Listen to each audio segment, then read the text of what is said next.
Okay, so for this tutorial, we're going to go over how to fix an overexposed picture.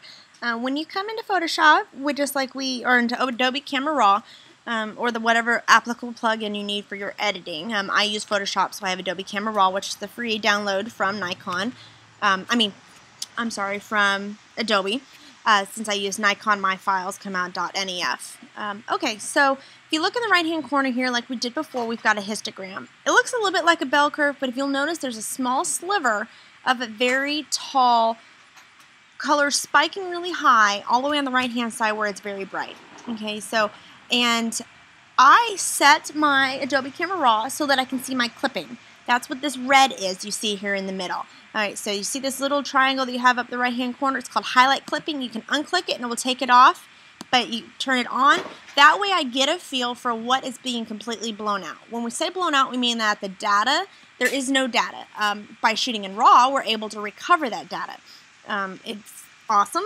JPEG does not allow. You kind of are just stuck with that blown out portion, which may be okay kind of depending on what you're looking for. I prefer always have my clippings on there because sometimes, like there's other pictures I processed with the same model, her teeth were blown.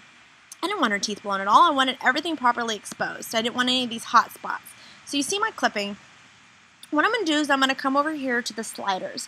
One of the very first things that I do when I have a picture like this is I go to the recovery slider and I pull it up. As I pull it up, you can see that the red starts going away as it's recovering data into the white. I'm really not that concerned about right here in the background where it's white when the bokeh, but if I absolutely want to get rid of it, I could keep pulling the recovery up. But even at 100, I still got a couple little spots. Not concerned about it, but what I want to watch is the subject because that is what we are editing for, is for the subject. So I'm going to pull my recovery back down because if you look at her, I'm kind of losing some data on her. It seems like it's becoming a little too dark.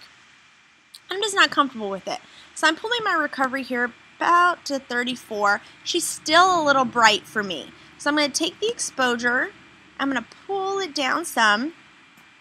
Okay, now you may think she looks too dark. Well, I'm pulling down the exposures. I can get an overall lower exposure of the picture. And you watch your histogram a little bit, and you will see that it's a little bit more towards the middle.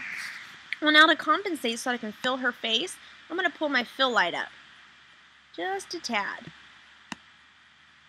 And actually, now that I look at it, I may want to have a little bit higher exposure. So I'm going to pull my exposure back up, and you can see my clippings are starting to increase. And that looks pretty good. My bell curve looks okay. I've got a couple spikes on the right-hand side, but that's just showing that the ones that are in the bokeh in the background back there have blown out spots. Not concerned. It's not my subject. It's not my foreground.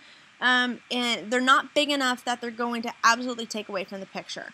So you just kind of mess with it. Another thing that I could do, especially since she looks a little hazy, I'm going to go to my blacks. I'm going to boost my blacks just a tad. Look what happens if I do it too much. She looks way too dark. So I'm going to pull the blacks, and I'm just going to trying to get rid of that haze. So here it is without it.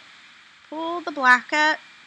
And you're kind of getting rid of that haze on her. It's very slight. It's something that you have to be trained to really look for, but I see it. So just play with it, get a feel for it. Another good trick is when you're shooting to a subject that is backlit, you want to, in order to reduce the haze, and perhaps that is another lesson that I will have, once you have the haze, there's not much you can do about it. There's not a magic fix to get rid of it. You will use the blacks in contrast to kind of pull that haze out. You're not going to be able to do it completely, but it might be enough that you still can salvage your picture unless the haze is what you're going for. So just practice with the picture. If you have any questions, just let me know. Actually, again, once we're done, we press open image and it pulls us into Photoshop. And then, as my computer's thinking, it will open up and I will process it like I normally do with my workflow. And then I'm done and I'm ship it off to the client. Thanks. Talk to you guys later.